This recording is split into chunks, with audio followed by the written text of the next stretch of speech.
As if the war on terror in Afghanistan could not get any worse, it has now been revealed by WikiLeaks cables that U.S. taxpayers have been funding child prostitution in Afghanistan.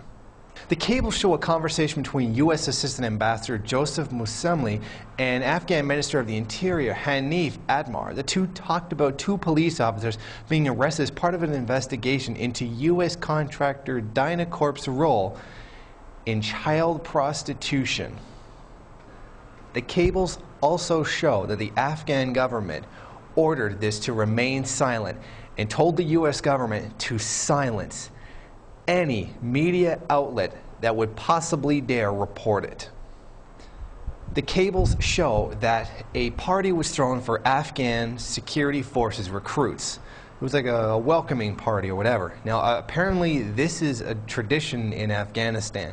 I'm not going to be a racist a-hole and just assume that this is all of Afghanistan. They're called these parties where they bring in young boys, dress them as girls, and then have them dance. Later, after the show, these boys are then sold to whoever wants them. So basically, it's child prostitution, even homosexual child prostitution, which frankly surprised me because there's a very, very anti-gay sentiment among the population. So I was actually quite surprised by this. And it shows that the U.S. mercenary contractor Dynacorp, highly associated with Blackwater, now known as Z, was the people facilitating all of this.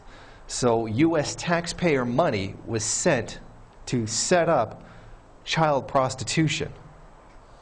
These disgusting acts of child abuse, child rape, child molestation were committed on Dynacorp property using American funds. 95% of Dynacorp's revenue comes from U.S. military contracts. The U.S. government and you, the taxpayer, paid for children to be abused.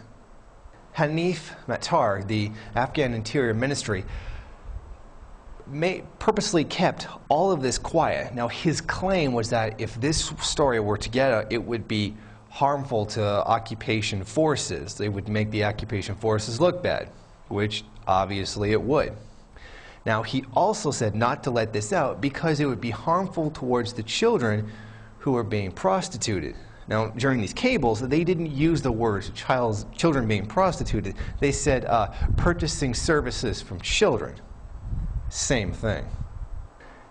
Now, this is not the first time that Dynacorp and U.S. taxpayer money has supported child prostitution. In 1999, in Bosnia, Dynacorp was bringing in girls from Eastern Europe as young as 12 years old to perform sexual services for military contractors and local populations who were sympathetic to the NATO invasion. Dynacorp has denied all charges, said they're not involved, this is not a policy, this never happened. However, this incident, along with other ones, according to the Washington Post, Dynacorp has fired 4 senior managers over this incident and others.